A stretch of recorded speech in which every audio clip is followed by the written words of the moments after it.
함께 기도하겠습니다. 우리를 죄에서 구원해 주시고 오늘 하루 살아갈 수 있도록 은혜 베풀어 주신 하나님 감사합니다. 우리에게 주님의 귀한 영혼을 주시고 그 영혼이 천국에 갈 수 있도록 천국 소망을 주신 것 감사드립니다. 매일매일 우리에게 주시는 주님의 사랑과 은혜를 생각하며 살아갈 수 있도록 도와주시고 우리가 받은 이 사랑을 주변 사람들에게 전할 수 있도록 우리의 삶과 입술을 주장해 주시기 부탁드립니다. 또 이를 위해 지금 진행되고 있는 축의 수양회를 통해서도 많은 분들이 구원 얻을 수 있도록 도와주시고 말씀 전하기 위해 수고하시는 목사님과 또 전도사님들 봉사하시는 모든 손길에도 함께 하셔서 어려움 없도록 함께 해주시기 부탁드립니다. 한 시간 함께 나누는 말씀을 통해서 하나님이 우리에게 주시는 그 말씀을 깨달아 돌아갈 수 있도록 도와주시기 부탁드립니다. 우리를 사랑하시는 예수님 이름으로 기도드렸습니다. 아멘. 네, 인사드리겠습니다. 안녕하세요. 네, 저는 서울중앙교회에서 교제하고 있는 최정훈 형제라고 합니다. 그래서 이 천안 지역은 공주 수양관 가는 길에만 거쳐 갔었는데 이렇게 이제 교제하기 위해서 초대해 주신 것에 감사드리고 또 특별히 또 추계 수양회가 진행되고 있는 와중이기 때문에 더 기도로서 함께 모여 계시지 않을까 생각이 됩니다. 수양관에 많은 분들이 와 계시고 천안 동부에서도 여러 명 참석하고 계시다고 이렇게 이야기를 들었습니다. 어제 얼마나 참석하셨는지 잠깐 이제 전해드리면요.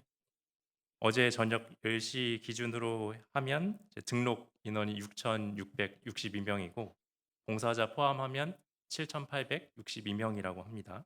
그래서 정말 많은 분들이 이제 참석하고 계시고 수고하고 계시기 때문에 기도를 많이 해주시고 관심을 가져주시면 좋을 것 같습니다. 날씨도 이제 정말 하계 수양회 때 무더웠는데 이제 이 더위가 끝나고 선선해졌잖아요. 네, 많이 추웠진 않고 또 많이 덥지도 않고 날씨가 딱 좋은 것 같습니다. 하늘도 참 푸르고 이제 맑은 하늘이기 때문에 이제 참석하신 분들이 좋은 마음으로 말씀 듣고 가실 수 있도록 같이 끝까지 기도해 주시기 부탁드리겠습니다. 오늘 이제 동북교회 설교 배정이 돼서 부모님 뭐 가족들이 뭐 이번 달은 어디 가냐 물어보셔가지고 천안 동부를 간다 이야기를 했더니 어제 그저께 그래서 이제 부모님께서 한 가지 소식을 들려주셨습니다. 그래서 편안한 마음을 가지라고 주신 것 같은데 제 봉사회장님께서 저희 부모님하고 예전에 지역에 있을 때 같이 생활하셨다고 이제 저도 어릴 때여서 이제 기억이 잘 안 나지만 제 그 이야기를 듣고 아침에 말씀드렸는데 실수했습니다. 편안한 마음을 가지라고 알려주신 건데 너무 일찍 말씀드려가지고 부담이 됐습니다. 그래서 이제 끝나고 말씀드릴 걸 괜히 시작하기 전에 말씀드려가지고 아예 괜히 부담감만 더 생긴 게 아닌가 긴장이 되는 것 같은데 그렇기 때문에 더 잘 들어주시면 감사하겠습니다. 오늘 시작하는 말씀으로 시편 5편 찾아보겠습니다.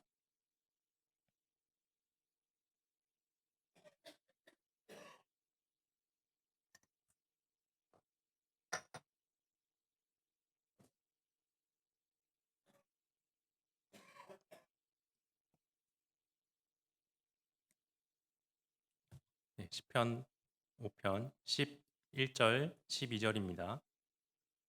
찾으셨으면 함께 읽겠습니다. 오직 주에게 피하는 자는 다 기뻐하며 주의 보호로 인하여 영영이 기뻐 외치며 주의 이름을 사랑하는 자들은 주를 즐거워하리이다. 여호와여 주는 의인에게 복을 주시고 방패로 함같이 은혜로 저를 호위하시리이다. 예. 이 시편 3장부터 5장까지는 다윗이 기록한 시인데 언제 기록한 시냐고 한다면 이제 자기 아들 압살롬이 반역을 일으켜서 도망하고 있을 때 기록한 말씀입니다. 이제 도망하고 있는 시기이기 때문에 그 다윗이 마음이 어땠을까 상상해 본다면 자기 아들이 아버지를 대적하고 아버지를 죽이기 위해 쫓아오는 상황이었고 반역을 일으킨 시점이었잖아요. 그 상황이라면 보통 사람이라면 정말 비참하고 수치스럽고 마음이 낙심이 돼서 도망하고 싶은 마음이 올라왔을 것 같습니다. 저도 만약에 이런 상황이었다면 모든 거 그냥 다 내버려 두고 '아 그래. 네가 한번 해라.' 하는 마음에 포기하고 떠났을 수도 있을 것 같다는 생각이 드는데 다윗은 이러한 상황 속에서 어떻게 말을 하고 있냐면 두려워하고 슬퍼하거나 낙심한 게 아니라 오직 주에게 피하는 자는 다 기뻐하며 주의 보호로 인하여 영영이 기뻐 외치며 주의 이름을 사랑하는 자들은 주를 즐거워하리이다. 오히려 기뻐하고 즐거워할 것이다라고 이야기를 하고 있는 겁니다. 어떻게 이런 고난 속에서 어려움 속에서 이런 태도를 취할 수 있었을까? 이런 마음을 가질 수 있었을까?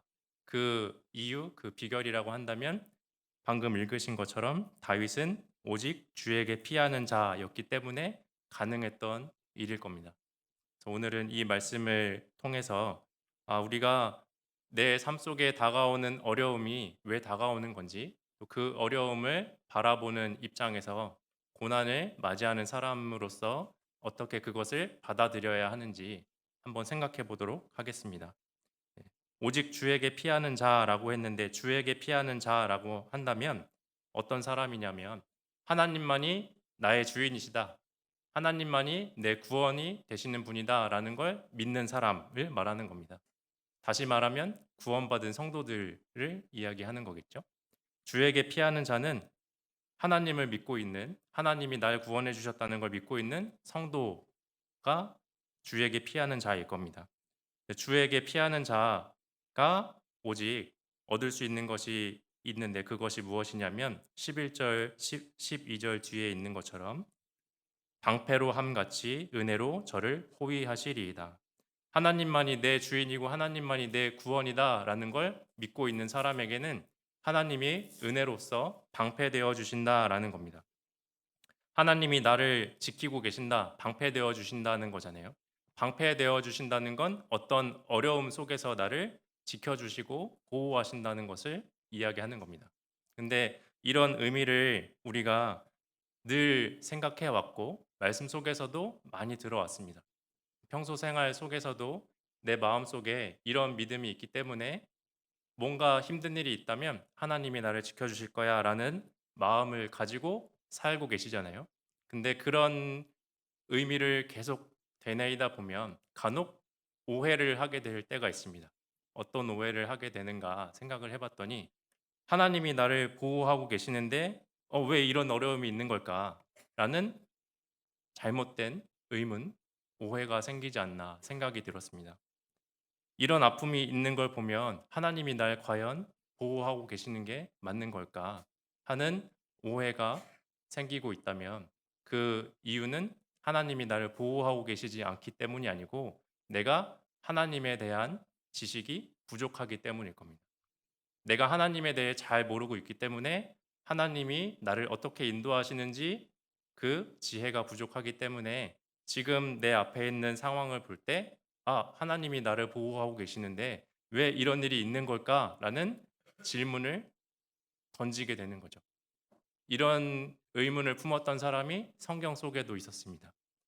기드온이라는 사람이 우리와 똑같은 마음을 가졌습니다.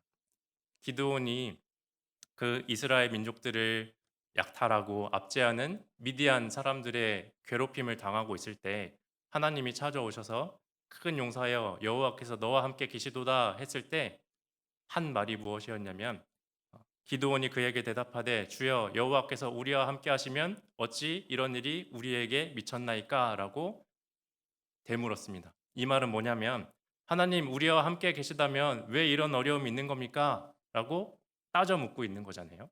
그렇게 질문한 배경이 무엇이냐면 말씀드린 것처럼 하나님에 대해서 잘 모르고 있기 때문에 그런 말을 했던 거라고 생각이 됩니다.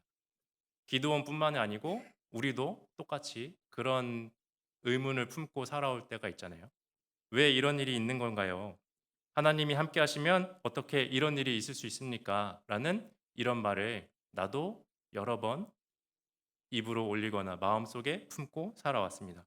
근데 이런 의문을 품을 때 우리가 저지를 수 있는 잘못이 있다면 하나님을 원망하게 된다는 거죠.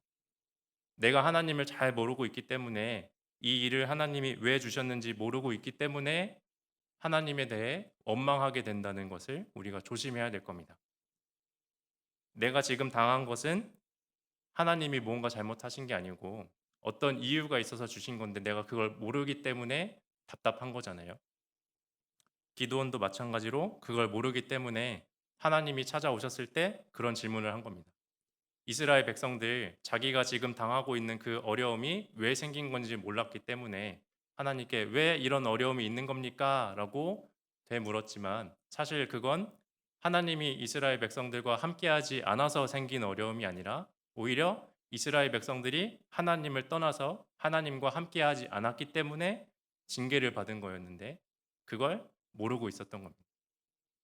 이와 같이 우리가 무언가 잘 모르고 있다면 하나님이 어떤 분이고 하나님이 나를 어떻게 인도하고 계시는지 내가 하나님 앞에 어떤 존재인지 모르고 살아간다면 같은 오해를 품고 같은 잘못을 저지를 수가 있을 겁니다.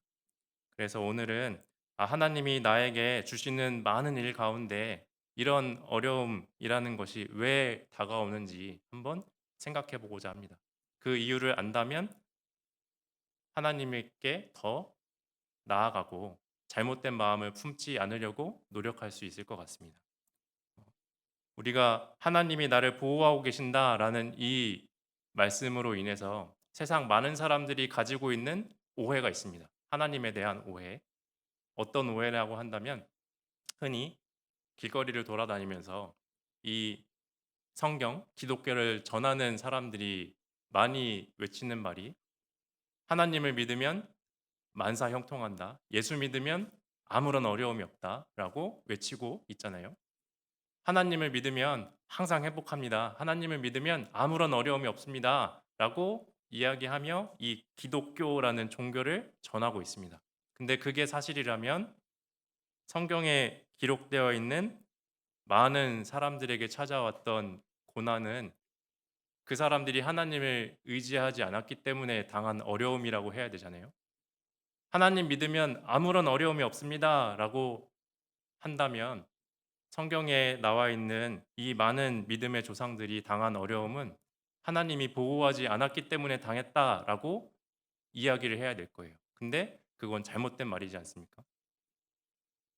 우리가 기억하는 신앙의 많은 위인들이 있는데 그 중에 몇몇을 꼽아 보자면 다윗, 욥, 모세, 요셉 같은 사람, 다니엘과 또 사도 바울 같은 이런 신앙의 수많은 위인들이 성경에 기록되어 있는데 그들에게 다가온 것이 있다면 모두 어려움이라는 것을 당했습니다.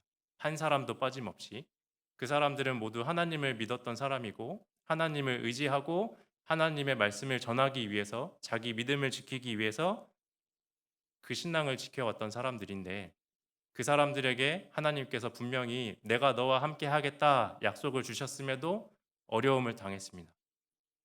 아까 말씀드린 대로 하나님을 믿으면 아무런 어려움이 없어요라고 한다면 이건 잘못된 건데 그게 아니잖아요. 하나님이 성경에 기록한 믿음장에 기록된 수많은 위인들에게는 다 고난이 찾아왔고 다 어려움이 있었는데 하나님이 그런 사람들에게 약속하신 건 내가 너와 함께 하겠다. 내가 너의 방패 되어 주겠다라고 말씀하셨습니다. 오늘 읽은 말씀처럼 주를 의지하고 주를 믿는 사람에게는 방패 되어 주신다라고 했습니다. 근데 하나님이 나의 방패 되었다면 하나님은 전지전능하신 분이기 때문에 모든 어려움을 막을 수 있어야 되잖아요. 근데 왜 이런 어려움이 나에게 오는 겁니까? 라고 우리가 항상 되묻고 있습니다. 왜 이런 어려움이 올까? 내가 과연 하나님의 보호하심을 받고 있을까? 성경에 하나님의 보호하심을 방패로 표현한 구절들이 정말 무수히 많은데 하나님이 나를 지키고 계시다는데 과연 내가 어떤 지킴을 받았는지 하나님이 나를 어떻게 보호하셨는지 내가 그 보호하심 하나님이 나를 지키고 계신 것을 얼마나 생각해 봤는지 한번 스스로에게 되뇌어 보면 좋을 것 같습니다. 그래서 지금 해 보자면 우리 여기 앉아 계시는 형제 자매님들께서는 오늘, 오늘만 봤을 때 하나님의 보호하심을 얼마나 입으셨습니까? 많이 입으셔서 감사합니다. 아니면 반대로 질문해서 보호하심이라면 위협이 있다는 거잖아요. 얼마나 많은 위협을 당하셨습니까? 많이 입었습니다.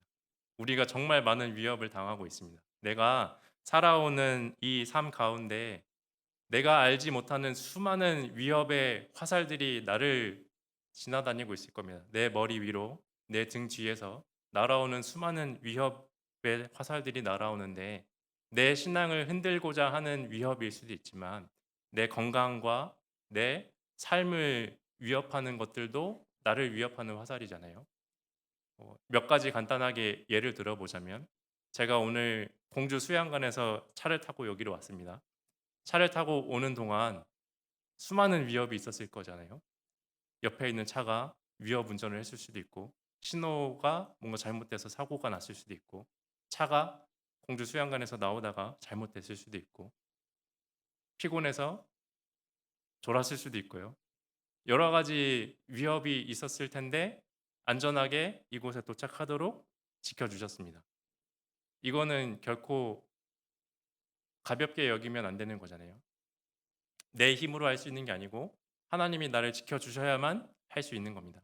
저뿐만 아니고 형제 자매님들께서도 오늘 이 교회당에 오시는 와중에 신호등을 건널 때 차를 타고 길을 갈 때 나를 분명히 하나님이 지키고 계셨기 때문에 이 자리에 와 앉아 계신 거고 오늘 하루 아침에 잠을 자고 눈을 뜰 수 있게 하신 것도 하나님이 나를 지키고 계셨기 때문에 할 수 있었던 거지 않습니까?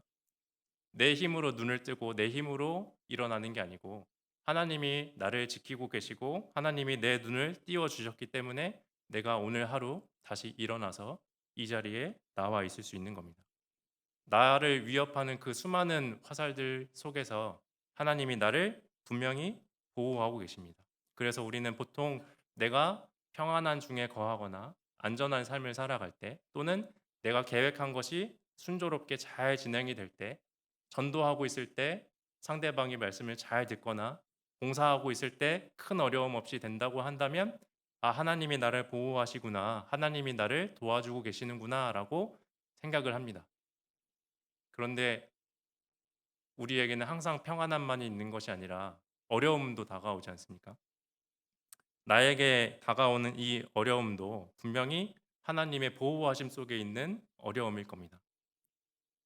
하나님이 나를 지켜주고 계신다고 내 방패 되신다고 하는데 왜 이런 화살이 날아옵니까? 왜 내 이런 아픔이 있는 걸까요? 라고 하는 질문에 앞서서 하나님이 나를 보호하고 계신다는 것을 분명히 알아야 됩니다.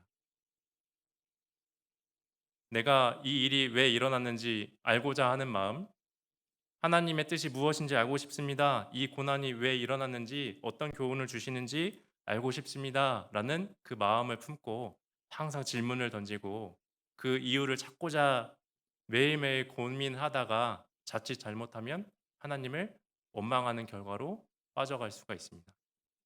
나는 분명히 주님을 위해 살아가고 있는데 왜 이런 어려움이 다가오는 건지, 나는 분명히 하나님의 일을 하고 있는 건데 말씀 앞에서 합당한 마음으로 이 일을 하고 있는 건데 왜 이런 화살들이 나에게 날아와 꽂히는 걸까? 하나님이 이번에는 나와 함께하지 않으신 건가? 우리가 그 속에서 분명히 알아야 되는 건 이 화살들은 하나님이 다 허락하신 화살들이라는 거죠. 하나님은 전지전능하시기 때문에 다 막으실 수 있는데 나에게 막지 못한 화살이 날아왔다면 그건 하나님이 막지 못한 게 아니고 내가 그 화살에 맞게끔 허락하셨다는 거잖아요. 하나님이 다 막으실 수 있는데 이게 나한테 날아왔다면 아, 이건 네가 지금 경험해도 된다라는 마음에 나에게 허락해 주신 겁니다. 반대로 내가 절대 경험하면 안 되는 것이 있다면 하나님이 철저하게 다 막고 계실 거예요. 너는 아직 이건 안 된다. 내가 지금 여기서는 보호하겠다. 여기까지는 가지 말아라. 다 보호하고 계시고 막고 계신데 그 속에서 나에게 날아온 것이 있다면 아, 이건 지금 너에게 필요하다. 이게 너에게 유익이 된다는 이유로 나에게 그 화살들을 허락하고 계시는 겁니다. 이미지를 상상해 보자면 평소에는 방패로 다 막고 계시다가 나에게 필요한 화살이 날아온다면 그 방패를 치우신 것처럼 나에게 날아와 꽂히는 거죠.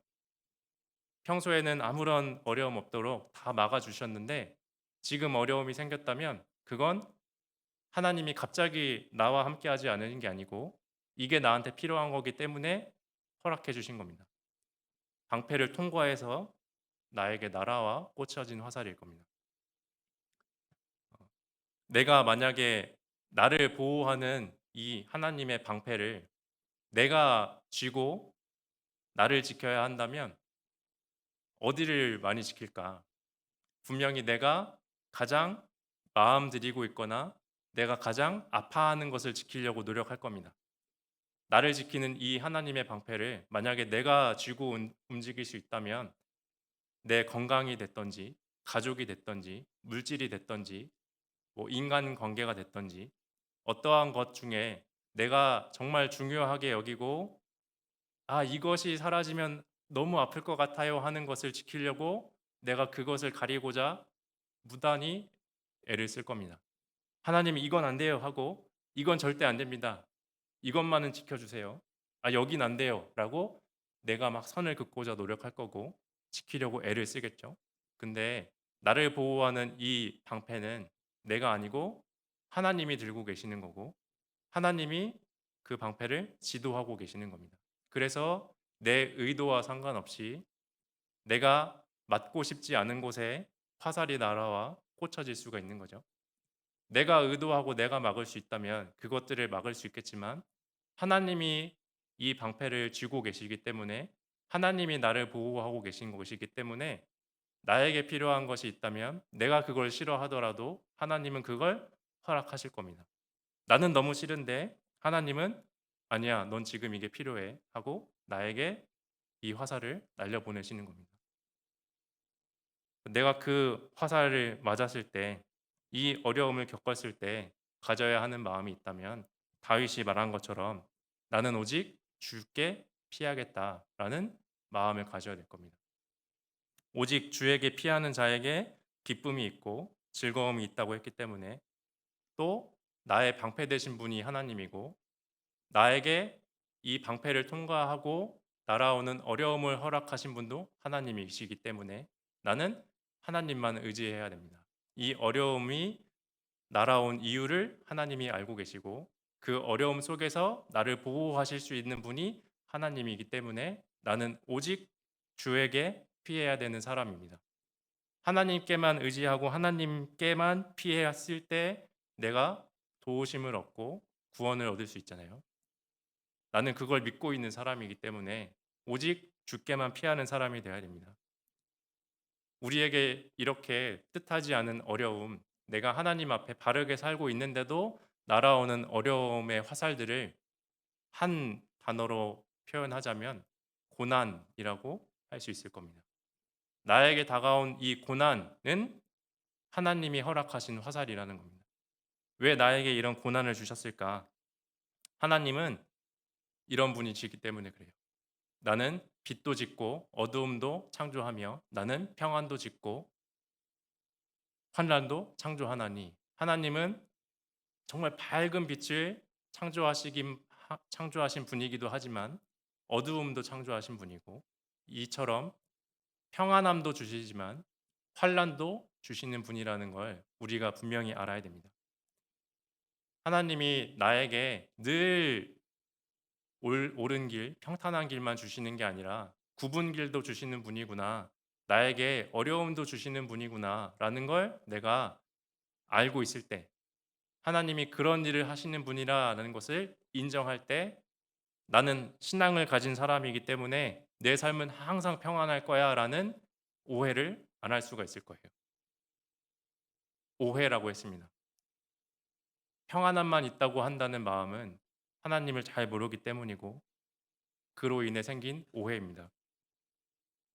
하나님은 분명히 평안함도 주시지만 환난도 창조하셨다고 했고, 이 환난을 통해서 나에게 고난으로서 주시고, 이 고난으로 나에게 뭔가 좋은 걸 주려고 허락하셨다는 걸 알고 있을 때, 이 어려움을 맞이하는 내 마음속에는 하나님께 피하고 하나님으로 기뻐하고 하나님을 바라보며 즐거워하는 마음을 가질 수가 있을 겁니다. 저희 전도서 한번 찾아보겠습니다. 전도서 7장입니다.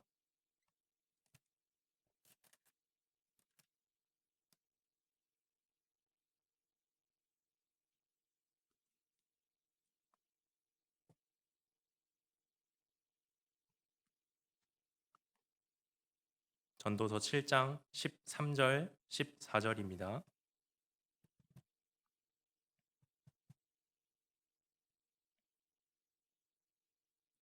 찾으셨으면 함께 읽어보겠습니다.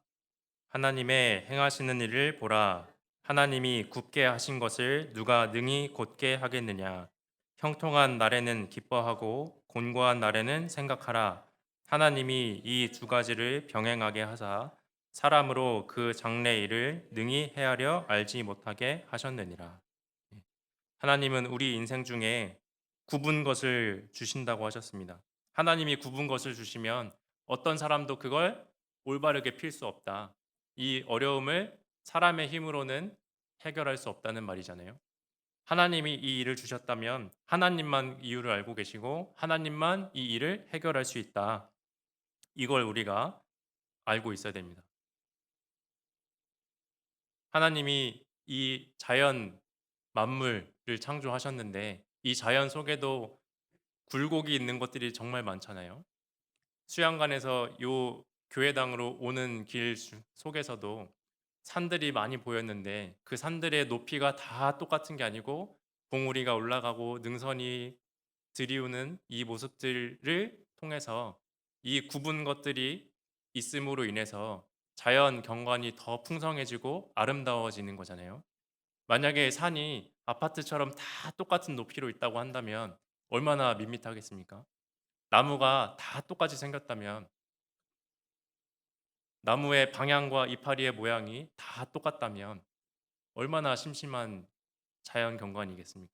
근데 하나님이 그 속에도 굴곡을 주시고 다 다른 모습을 주시고 그 속에도 어려움을 주십니다.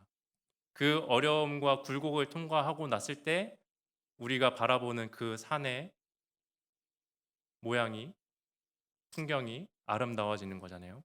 이와 마찬가지로 우리 인생 속에도 내 삶 속에도 하나님이 굽은 걸 여러 번 주실 겁니다. 굽은 것, 어려운 것을 많이 주시는데 이 어려움과 굽은 것을 통해서 내 인생이 아름다워지는 겁니다. 항상 평안하다고 한다면, 어려움이 전혀 없다고 한다면 우리가 어떤 마음을 품을까요? 내 삶 속에 전혀 어려움이 없고 늘 평안하다 하면 하나님을 잘 섬길 수 있을까요? 그렇죠. 지금은 어려우니까 이거 당장 치워 주시면 이것만 없으면 교제 나갈게요. 이것만 없으면 봉사할 수 있어요. 이것만 없으면 전도할 수 있습니다. 라고 생각하지만 평안해지면 할게요. 평안해지면 할 수 있습니다. 하지만 우리에게 과연 평안함이 찾아오면 내가 그 말을 지킬 수 있을까요? 신명기 8장 한번 찾아보겠습니다.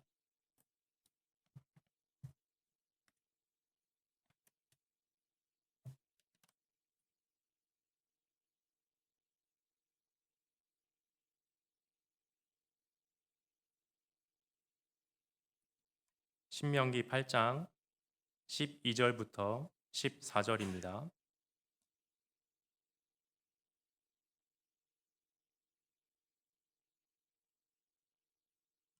12절부터 14절 제가 읽어보겠습니다. 내가 먹어서 배불리고 아름다운 집을 짓고 거하게 되며 또 내 우양이 번성하며 내 은금이 증식되며 내 소유가 다 풍부하게 될 때에 12절 13절만 보면 너무나 갖고 싶은 삶이잖아요. 늘 먹을 것이 풍성하고 집도 화려하고 아름답게 짓고 내 재물들이 풍성한 삶을 내가 원하지만 하나님 말씀하시기를 이런 삶이 나에게 허락된다면 내가 어떤 사람이 되냐면 14절 두렵건대 내 마음이 교만하여 내 하나님 여호와를 잊어버릴까 하노라. 내게 평안함이 있다고 한다면, 부유함이 있다고 한다면 하나님을 잘 섬기겠다라고 생각하지만 하나님 보시기에 아니다. 너에게 그런 것이 허락되면 네가 교만해지고 하나님을 잊어버린다라고 말씀하고 계시는 겁니다. 내가 평안할 때 나에게 뭔가 형통함이 찾아왔을 때 하나님을 잘 섬길 수 있을 것 같지만 오히려 그게 내가 하나님을 떠나게 만드는 불행을 가져올 수 있다는 것을 하나님이 알고 계시기 때문에 이 말씀을 기록해 놓으신 겁니다. 내가 지금 이 어려움만 없어지면 정말 형통해지면 부유해지면 그때 신앙을 바르게 세우겠습니다. 라고 하지만 하나님은 그건 절대 할 수 없다라고 이야기하시는 거죠. 우리 주변에 삶 속에 평안함이 있기 때문에 신앙을 잘 지키고 있는 분들을 떠올리신다면 그분들이 과연 아무런 어려움 없이 그런 상황을 맞이했을까? 그건 아닐 겁니다. 지금 평안해 보이는 그분도 분명히 하나님이 주신 어려움이 있었을 거고 그 어려움을 통과하셨을 거예요. 근데 나는 아직 그 어려움 중에 있는 상황이겠죠. 다른 사람을 보며 하나님 저 사람은 평안하니까 잘하지 않습니까? 라고 한다면 하나님을 모르고 있는 거고 잘못 생각하고 있는 걸 겁니다. 하나님이 나에게 이 일을 허락하셨다면 나에게 필요한 거기 때문이고 이 일이 없다면 내가 하나님을 떠나게 되기 때문에 주신 걸 거예요. 하나님이 우리에게 이런 것을 고난으로 주시는데 왜 고난을 주실까? 우리가 고난이 없다면 늘 평안하다면 하나님을 떠나는 불행을 맞이하기 때문이고 또 다른 이유가 있다면 고난을 주심으로 인해서 나에게 더 좋은 걸 주시려고 고난을 허락하셨을 겁니다. 하나님이 나에게 고난을 주신 이유 크게 세 가지를 정리해 보자면 첫 번째는 내 신앙이 성장하기 위해서 이 고난을 주신 걸 겁니다. 하나님이 나에게 고난을 주신 이유가 뭐냐? 내 신앙이 성장하기 위해서 이 고난, 어려움이 필요하다는 겁니다.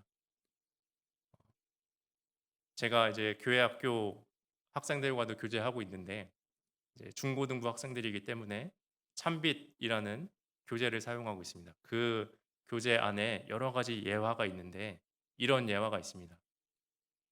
나무들이 겨울을 잘 버티고 이제 3월 이른 봄이 됐을 때 맞이하는 게 있는데 그게 뭔지 아느냐? 강한 바람을 맞이한다.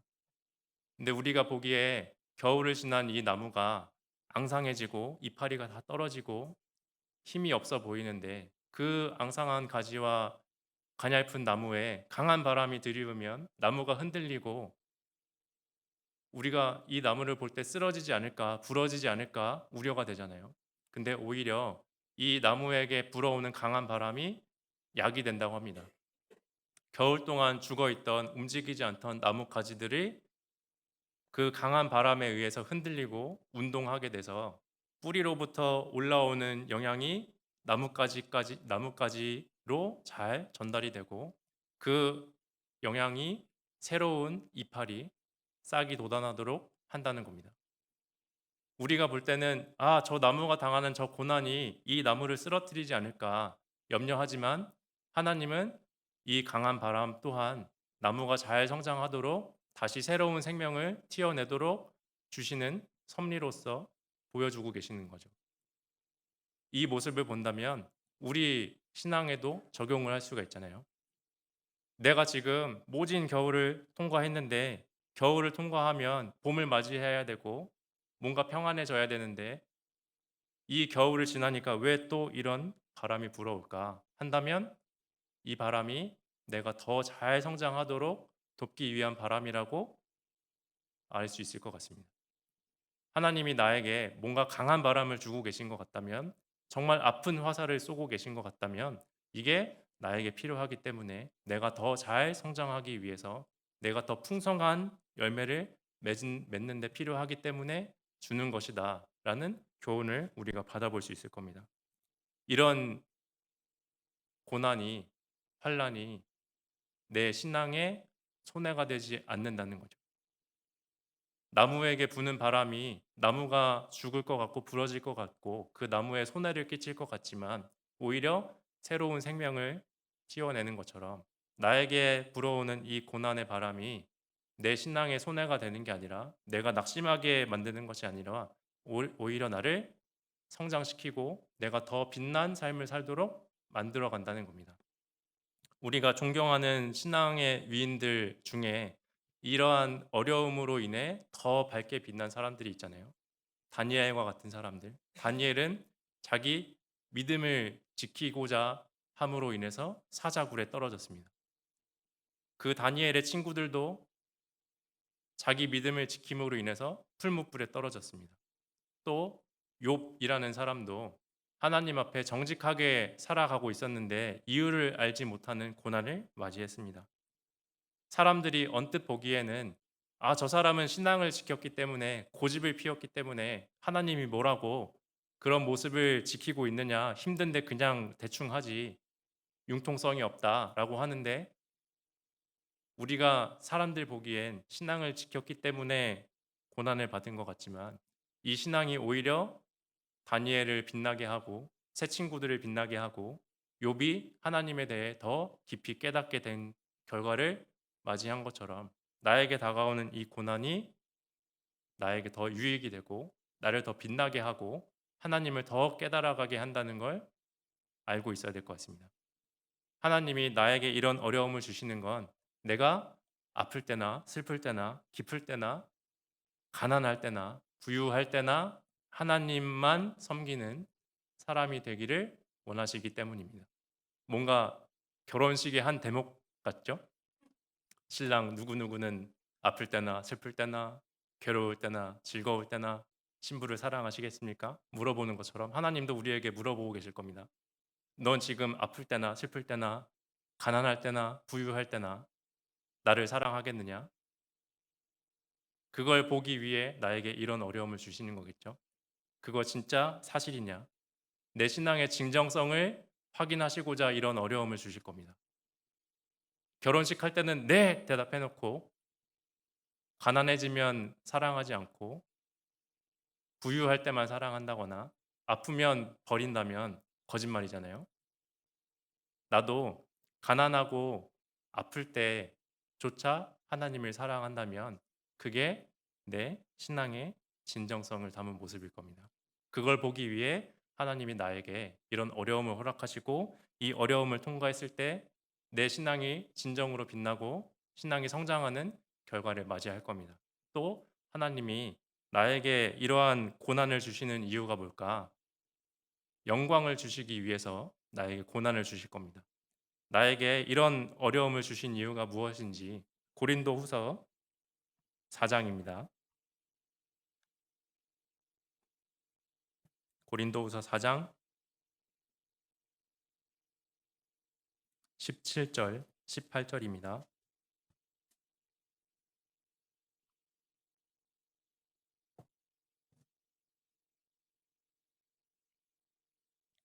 고린도후서 4장 17절, 18절. 우리의 잠시 받는 환난에 경한 것이 지극히 크고 영원한 영광에 중한 것을 우리에게 이루게 함이니 우리의 돌아보는 것은 보이는 것이 아니요 보이지 않는 것이니 보이는 것은 잠깐이요 보이지 않는 것은 영원함이니라. 하나님이 나에게 고난을 주신 또 하나의 이유가 있다고 한다면 영광을 주기 위한 것이다. 근데 이 영광을 얻기 위해서 지금 내가 받고 있는 환난이 너무나 경한 것이다. 가벼운 것이다. 작은 것이라고 하는 거잖아요. 근데 내가 느끼기에 지금 나에게 다가온 이 고난은 너무나 크고 아픕니다. 특히 내 가족이 아프거나 내 가족 중에 어려움이 생기면 정말 힘들잖아요. 내 자녀가 부모님이 아프고 병들어 계신다면 뭔가 어려움 속에 있다면 정말 힘들고 아픕니다. 근데 하나님이 그 일을 보고 그거 가벼운 거다라고 하신 이유가 무엇일까?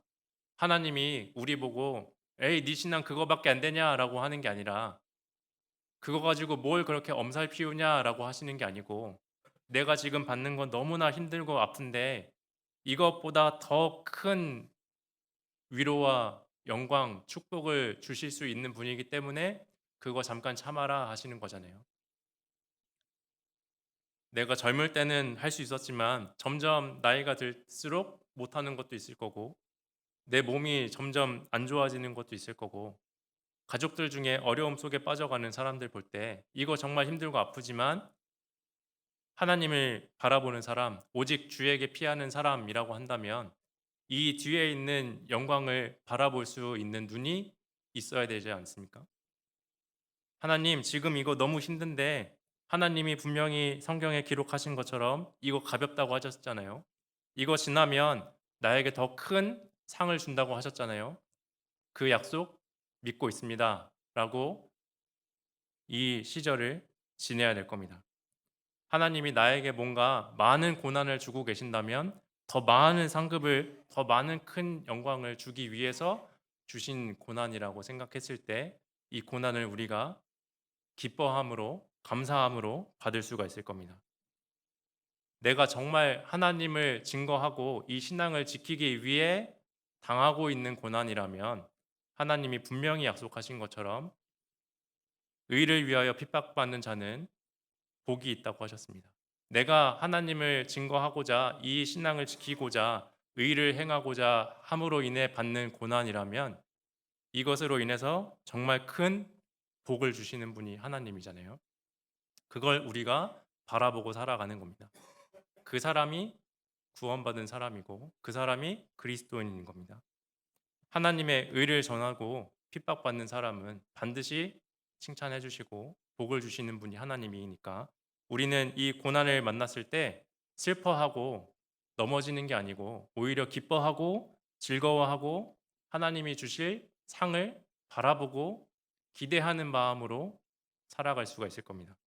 우리 로마서 한번 찾아보겠습니다. 로마서 8장 17절입니다.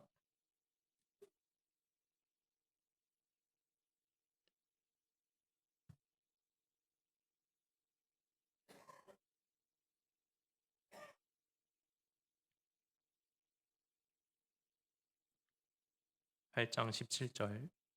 자녀이면 또한 후사 곧 하나님의 후사요 그리스도와 함께한 후사니 우리가 그와 함께 영광을 받기 위하여 고난도 함께 받아야 될 것이니라.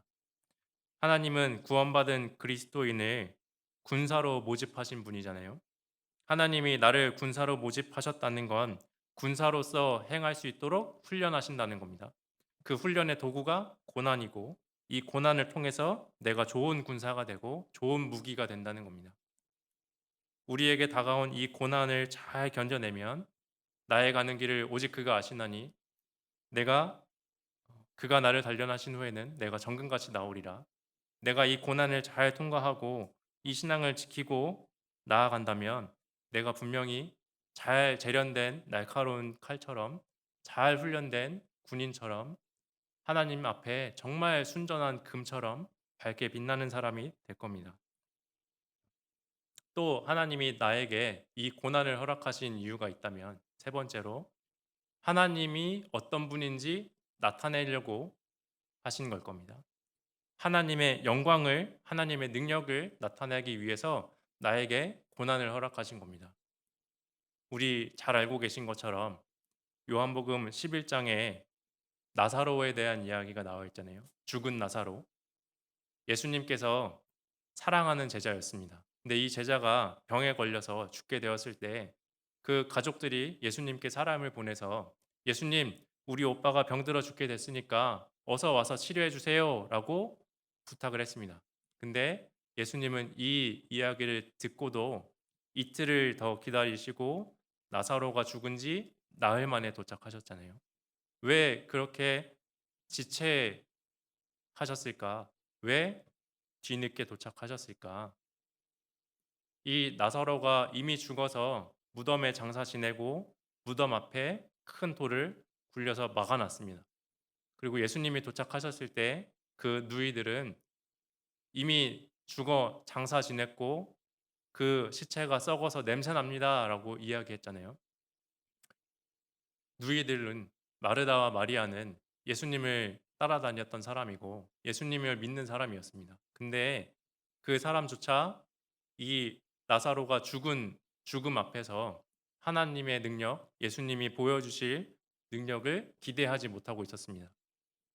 그 두 사람조차 예수님이 어떤 능력을 행할지 상상하지 못했다면 주변에 있는 모든 사람들도 상상하지 못했다는 거잖아요. 예수님이 나사로가 죽은 다음에 도착하신 이유가 무엇냐? 미리 말씀하신 것처럼 이 병은 죽을 병이 아니라 하나님의 영광을 나타내기 위한 거다라고 말씀하신 것처럼 나사로의 죽음은 하나님의 능력, 하나님의 영광을 보여주기 위한 거였고 예수님이 하나님의 아들이다라는 걸 증거하기 위한 거였습니다. 나사로에게만 그런 일을 주셨을까? 나에게도 그런 일을 주실 겁니다. 하나님, 이거 이미 너무 늦었어요. 라고 내가 생각할 때, 그때 하나님이 일할 수도 있습니다. 미리 해결해 주실 수 있지만, 어떤 일 중에는 내 생각에는, 내 경험에는, 아, 이제 더 이상 안 된다, 끝났다, 방법이 없다 할 때, 하나님이 그때 일을 하실 때가 있을 겁니다. 왜 그렇게 하실까? 내 생각에서 해결할 수 있을 때, 내 힘으로 할 수 있을 것만 같을 때 해결이 된다면 하나님의 영광이 나타나지 않잖아요. 사람의 힘으로 했다고 생각할 수 있고 사람의 능력으로 일을 이루었다고 할 수 있기 때문에 하나님은 하나님의 능력, 하나님의 영광을 나타내고자 하는 일이라면 기다리고 계실 거예요.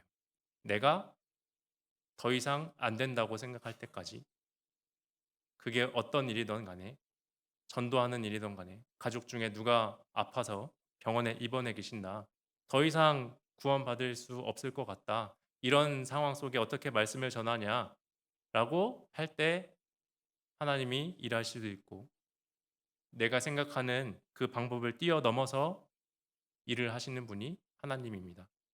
하나님의 영광을, 하나님의 능력을 보여주기 위해서 그렇게 하시는 분입니다. 우리가 그걸 알고 있을 때 이 고난을 바라보는 눈이 달라질 겁니다. 하나님이 나를 보호하시는데 다가오는 이 고난의 화살이 왜 있느냐? 아, 내 신앙을 성장하기 위해서, 나에게 영광을 주시기 위해서, 하나님을 나타내기 위해서 하시는 것이구나. 그렇다면 이걸 잘 감당해야겠다라는 마음을 우리가 가질 수 있을 겁니다. 근데 그렇게 하기에 내가 연약한 모습을 보일 때가 참 많잖아요. 쉽게 아파하고 쉽게 무너지고 남들에게 말을 꺼내기 두려워하거나 입술이 둔한 모습들, 형제 자매 간의 사이에서 세상 사람들과의 관계에서 나에게 아직 남아있는 육신의 모습들을 발견할 때 내가 스스로를 돌아보며 아, 나 진짜 연약하구나, 모자라구나. 하나님, 이런 사람에게 어떻게 이 일을 맡기셨습니까? 하나님, 왜 하필 접니까? 왜 하필 우리 집에서 내가 먼저 구원받았을까요? 왜 언니가 아니고 오빠가 아니고 나예요? 차라리 동생이었으면, 차라리 엄마 아빠였으면 더 나았을 텐데 누구는 말도 더 잘하고 더 똑똑하고 더 잘 살고 나는 지금 이것도 안 되고 저것도 안 되고 이것도 못 하는데 왜 하필 나에게 이 일을 시키셨습니까? 라고 연약한 마음을 품을 수가 있겠지만 하나님은 내가 연약한 걸 다 알고 계시는데 나에게 시키신 거지 않습니까? 내가 못하는 거, 부족한 거 다 아는데 나에게 시키신 겁니다. 알고 있음에도 부탁한 거고, 알고 있음에도 시키신 거고, 알고 있지만 이 일을 감당하도록 허락하신 겁니다. 왜 부족한 나를 부르셨을까? 왜 이런 사람을 쓴다고 하셨을까? 출애굽기 3장 한번 찾아보겠습니다.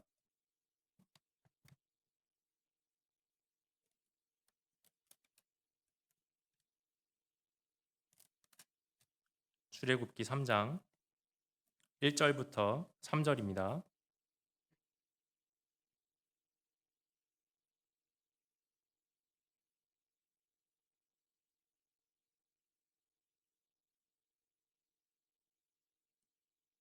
출애굽기 3장 1절로 3절. 모세가 그 장인 미디안 제사장 이드로의 양 무리를 치더니 그 무리를 광야 서편으로 인도하여 하나님의 산 호렙에 이르매 여호와의 사자가 떨기나무 불꽃 가운데서 그에게 나타나시니라. 그가 보니 떨기나무에 불이 붙었으나 사라지지 아니하는지라. 이에 가로되 내가 돌이켜 가서 이 큰 광경을 보리라. 떨기나무가 어찌하여 타지 아니하는고. 하나님이 왜 연약한 사람을 쓰셨을까? 라고 한다면 이 말씀을 한번 떠올려 보면 좋을 것 같습니다. 모세라는 사람이 이집트의 왕자로서 살아오다가 내 힘으로 이 백성들을 구원하겠다 했으나 오히려 사람을 죽이고 광야로 도망했잖아요.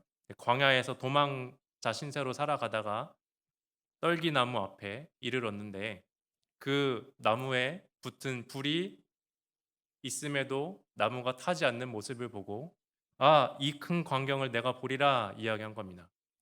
떨기나무는 광야에서 정말 흔하게 볼 수 있는 나무고 볼품없는 나무, 보잘것없는 나무인데 그 나무가 이 큰 광경으로 여겨질 수 있는 이유가 뭐냐면 자기 혼자 있을 땐 부족하고 보잘것없지만 그 속에 하나님이 함께 하시면 하나님이 그 나무를 지켜주시면 나무가 타지 않고 하나님의 영광을 나타낼 수 있다라는 걸 보여주고 있는 겁니다. 이스라엘 백성들도 이집트에서 종살이할 때 천대받고 멸시받는 사람들이었는데 거기서 불타 없어진 게 아니고 하나님이 지켜주셨기 때문에 번성하고 그 애굽을 탈출했잖아요. 나도 연약하고 부족하지만 나 혼자 있으면 보잘것없는 존재인데 내 속에 하나님이 계시면 하나님이 나를 지켜주고 계시면 그 모습이 다른 사람들에게 드러나면 나의 삶이 주변 사람들에게 큰 광경이 되는 겁니다. 우리 집에서 제가 제일 부족합니다. 기드온도 그랬습니다. 하나님, 저는 우리 집에서 제일 약한 사람입니다. 그래서 쓰는 겁니다. 약한 사람이기 때문에 부족하니까. 우리 집회 말씀에서도 많이 배우셨잖아요. 이스라엘을 왜 선택하셨냐? 작은 민족이기 때문에 하나님을 드러내기 위해서. 왜 나를 선택하셨을까? 하나님을 드러내기 위해서.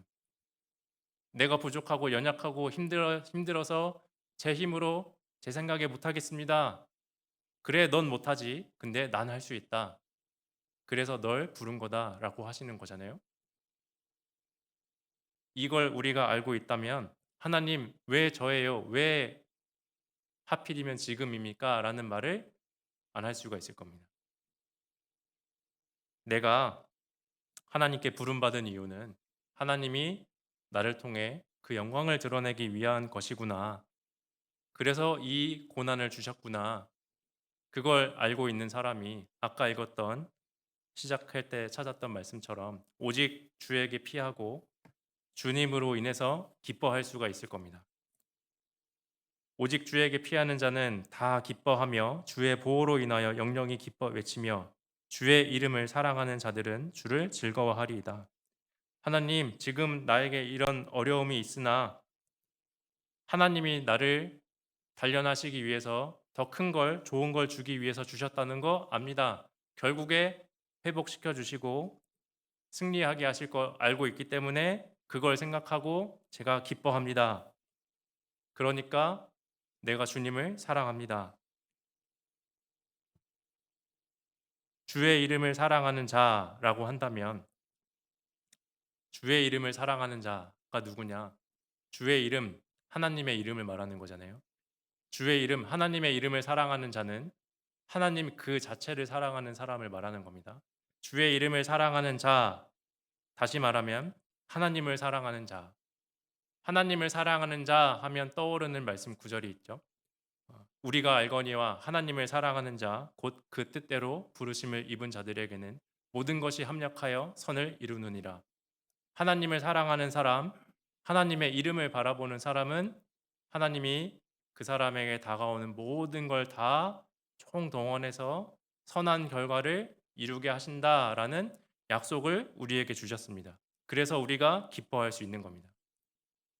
내가 이런 고난 중에 기뻐할 수 있는 이유, 다윗이 그 어려움 속에서 기뻐할 수 있는 이유가 무엇이었냐면 하나님이 이 일을 다 가지고 나중에 갚아주실 거라는 믿음이 있었기 때문에 기뻐할 수 있었던 것처럼, 나도 나에게 이런 일이 있지만, 좋은 일, 슬픈 일, 정말 괴로운 일, 이거 다 합해서 하나님이 좋은 결과, 선한 결과로 보여주실 거야 라는 믿음이 있을 때 기뻐할 수가 있을 겁니다.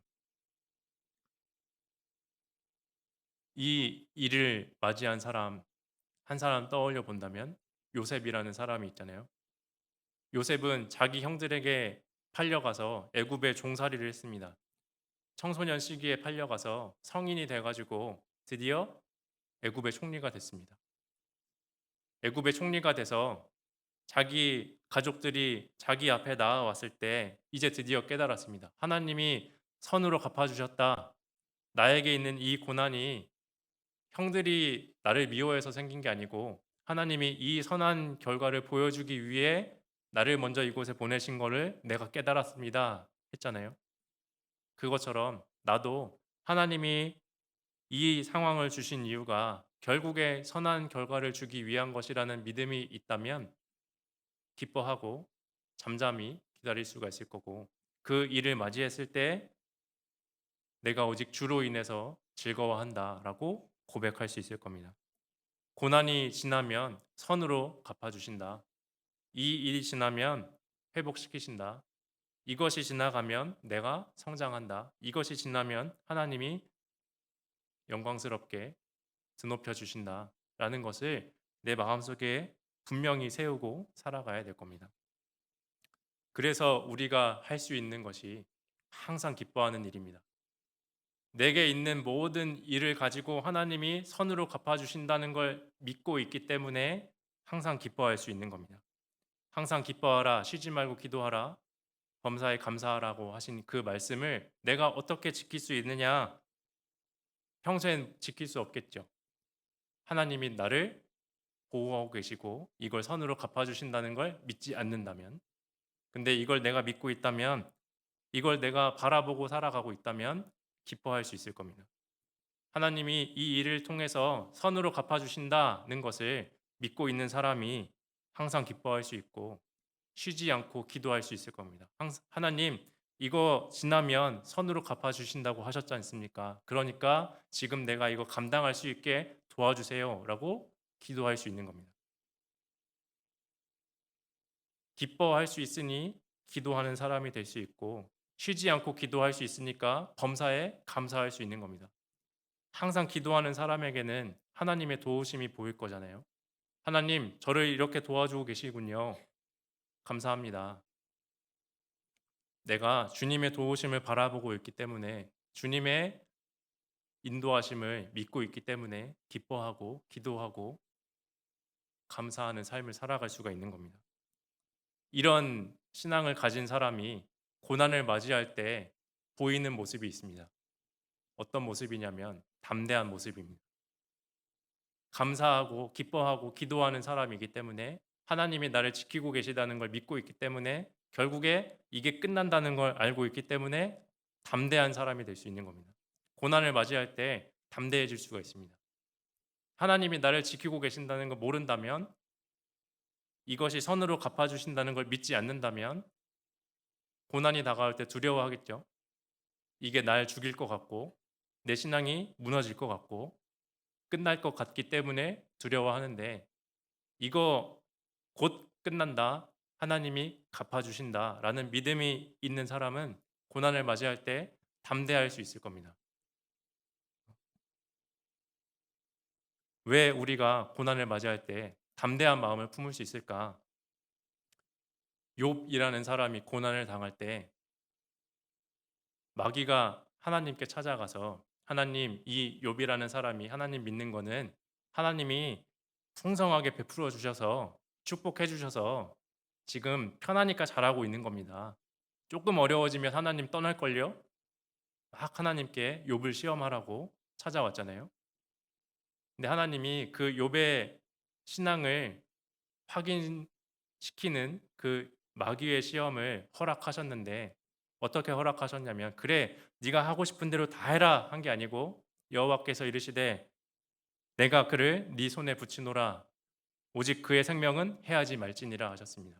하나님이 마귀가 찾아와서 시험하고자 할 때도 허락하시지만 그 한계를 정해놓고 허락하시는 겁니다. 하나님이 나에게 뭔가 고난을 주신다면, 나에게 어떤 시험이 다가온다면 그건 아무런 제재가 없는 고난이 아니라 하나님이 정해주신 틀 안에서, 하나님이 정하신 범위 안에서, 하나님이 정하신 기간 동안만 있는 고난일 겁니다.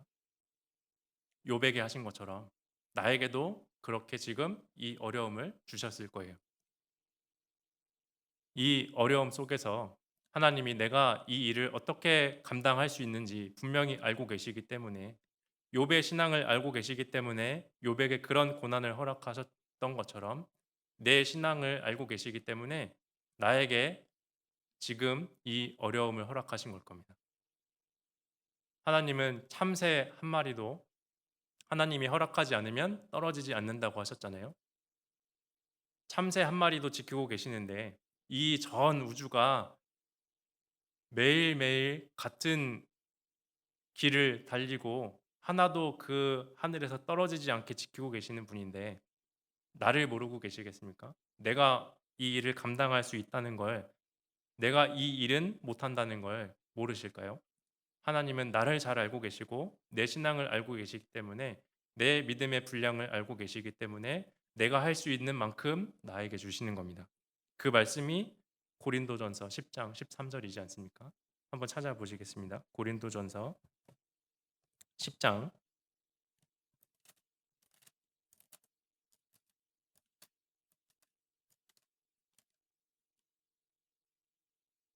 고린도전서 10장 13절입니다. 고린도전서 10장 13절.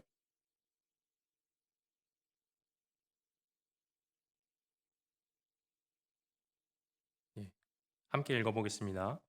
사람이 감당할 시험 밖에는 너희에게 당한 것이 없나니 오직 하나님은 미쁘사 너희가 감당치 못할 시험 당함을 허락지 아니하시고 시험 당할 즈음에 또한 피할 길을 내사 너희로 능히 감당하게 하시느니라.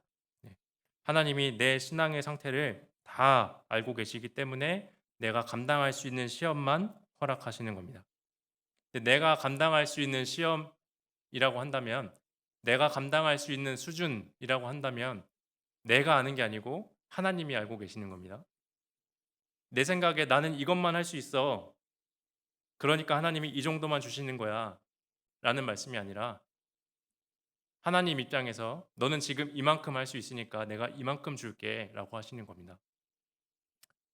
조금 이해를 돕기 위해서 제 경험을 한번 말씀드리자면, 제가 허리가 아파가지고 이제 허리 디스크 때문에 한참 고생을 했는데 이거를 좀 치료하고자 운동을 배우러 간 적이 있습니다.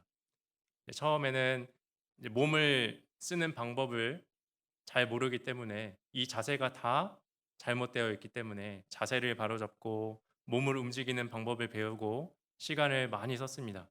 근데 조금씩 조금씩 자세가 올바르게 돌아오고 몸을 움직이는 방법을 조금씩 이해하게 됐을 때, 이제 이 운동을 알려주는 선생님께서 자 이제 무거운 거를 들었다 내렸다 이렇게 운동하는 운동도 합시다라고 했습니다. 그래서 이제 무거운 무게를 들고 운동하는 자세를 이제 막 배워 나갔습니다. 처음에는 이 정도는 할 수 있는데 하고 막 10개, 뭐 한 번 더, 한 번 더 이렇게 막 늘려 나가면서 운동을 하다가 이제 조금씩 조금씩 더 무거워질 때 제 마음속에서 어떤 마음이 올라오냐면 죽을 것 같다. 선생님이 자 10개 하세요 했을 때 예? 10개요? 8개 할 수 있을 것 같은데 아니요 10개 하세요 해서 10개 하면 정말 숨이 턱끝까지 차오르고 땀이 주룩주룩 흐르고 죽을 것 같습니다. 해서 이제 더 이상 못하겠습니다. 죽을 것 같아요. 했는데 선생님이 한 칸을 더 올려요. 전 이제 못할 것 같은데요. 아니에요. 할 수 있어요. 지금 보니까 엉덩이가 조금 잘못됐고 어깨는 좀 뒤로 빼고 여기 등에다가 힘주고 숨 참고 하나 둘 셋 헛! 하면은 올라갑니다. 혼자 할 때는 못할 것 같고 내 생각에는 '아 난 여기까지야. 내 수준은 이제 끝났어.'라고 하는데 옆에서 전문가가 보기에 '아 이 사람 지금 자세가 좀 잘못돼서 안 되는 거구나. 이렇게 고치고 저렇게 고치고 이렇게 하면 할 수 있어.'라고 볼 수 있잖아요. 사람의 몸에 대한 전문가도 상대방의 모습을 보면 이 사람이 감당할 수 있다 없다를 알아요. 그래서 한 번 더 하라고 하고 더 어려운 거 하라고 합니다. 근데 제 생각에 "아 나 이거 할 수 있을 것 같은데요." 라고 할 때 오히려 막을 때도 있어요. "아니요. 지금 하면 안 됩니다." 몸에 대한 전문가도 그걸 판단하고 이 완급 조절을 할 수 있는데 인생의 전문가, 신앙의 전문가인 하나님이 보실 때 내 신앙의 훈련을 조절하지 않으실까요? 하나님 볼 때 "아니야. 너 지금 이거 할 수 있어. 하나님 죽을 것 같습니다." "아니 네 생각이 글러먹었어." 라고 고쳐 주시잖아요. "지금 그렇게 생각하고 있으니까 그렇게 하고 있으니까 못하는 거야. 이렇게 하면 할 수 있어." 라고 말씀 속에서 교제 속에서 고쳐 주십니다. "난 이거 못합니다." 라고 하면 "그래 그럼 하지 마." 빼주시는 게 아니고 "아니 너는 지금 이만큼 할 수 있는데 지금 생각이 잘못돼서 이만큼 하고 있는 거야. 요것만 고치면 이렇게 할 수 있어."라고 나를 인도하고 계시고 훈련하고 계시는 거예요. 이 일을 거치고 나면 내가 성장하는 거잖아요.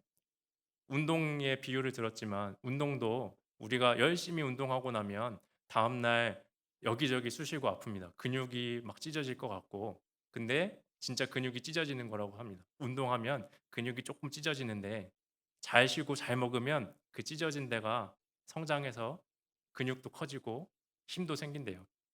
우리 신앙도 내 생각에 지금 찢어지는 것 같고 너무 아프고 죽을 것 같은데 이거 지나면 성장하는 겁니다. 하나님이 나를 키워 주시려고 내 신앙이 성장하게 하시려고 더 큰 영광을 주시려고 하나님의 능력을 보여 주시려고 이 어려움을 주고 계시는 거예요. 내가 그걸 믿고 있을 때 '아 감사합니다.' 기뻐하고 즐거워하고 주님을 바라볼 수 있을 겁니다. 그리고 결국에 나를 정말 귀한 선물로 정말 큰 선으로 갚아 주시는 일 천국에서 나를 기다리고 계신 하나님을 만날 거고 하나님이 그 천국에 쌓아 두신 상을 바라보게 될 겁니다. 내가 이 믿음을 지키고 살아갈 때 이 고난을 감당할 때 지켰던 그 믿음으로 인해서 하나님이 나에게 줄 상을 쌓아 두고 계신다고 했습니다. 내가 하나님을 바라보고 살아갈 때 이 믿음이 성장하도록 돕고 계신 하나님을 의지하고 하나님의 의를 전할 때 하나님이 그 모습을 보고 나에게 영광을 주기 위해 상을 쌓아두고 계십니다. 우리는 그걸 보고 남은 생을 살아가는 거잖아요. 내가 이제 앞으로 남은 삶을 살아가는 건 하나님이 나에게 주신 전도하라는 명령을 지키고 또 이 말씀을 전하기 위해 당하는 어려움을 이겨내면서 받을 상을 바라보며 살아가는 겁니다. 구원받고 끝나는 게 아니라 하나님이 나를 구원하신 이유는 그냥 천국 가고 끝이 아니고 내가 구원받은 이유는 천국에 갈 뿐 아니라 하나님을 위해 살아감으로 인해서 영광 받게 하려고 나를 이 땅에 두고 계신 거니까 내가 이 땅에 살아가고 있을 때 나에게 다가오는 어려움을 바라보는 그 눈을 조금은 바꿔봤으면 좋겠습니다. 다윗처럼 나는 오직 주께 피하는 사람이다. 오직 주에게 피하는 자는 기뻐할 수 있고 주님의 이름으로 즐거워할 수 있다. 나는 주님이 주실 그 선한 결과, 주님이 주실 그 상을 바라보고 있는 사람이다. 이 믿음의 눈을 가지고 살아간다면 남아있는 내 삶을, 오늘 하루를, 다가올 내일을 기쁨으로, 기대로, 담대함으로 맞이할 수 있을 겁니다. 그래서 지금 또 말씀이 잘 전해지고 있지만 이 말씀이 전해지는 와중에도 여러 가지 어려움이 있을 건데 그 속에서도 우리가 믿음의 눈을 지키고 기도하며 이 일을 끝까지 전했을 때 하나님이 정말 큰 상으로 귀한 결과로서 맞이하게 도와주실 겁니다. 내가 주님의 도우심을 구원하심을 상 주심을 볼 수 있도록 인도하고 계시기 때문에 우리는 그 믿음을 가지고 살아갈 수 있을 겁니다. 네, 그러면 기도하고 마치도록 하겠습니다.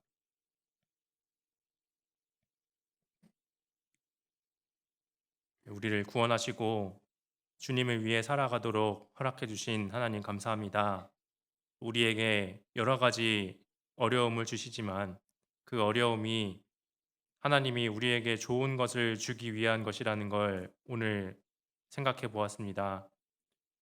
주님이 우리에게 주시는 이 고난들을 믿음을 가지고 하나님을 기대하는 마음으로 맞이할 수 있도록 도와주시고 이 시기를 믿음의 사람으로서 신앙을 가진 사람으로서 잘 견뎌내어 주님께 칭찬받고 상 받는 사람이 될 수 있게 도와주시기 부탁드립니다. 오늘 전해지는 복음 말씀과 그 속에서 말씀 듣는 모든 분들이 구원 얻도록 도와주시길 부탁드립니다. 우리를 사랑하시는 예수님 이름으로 기도드렸습니다. 아멘.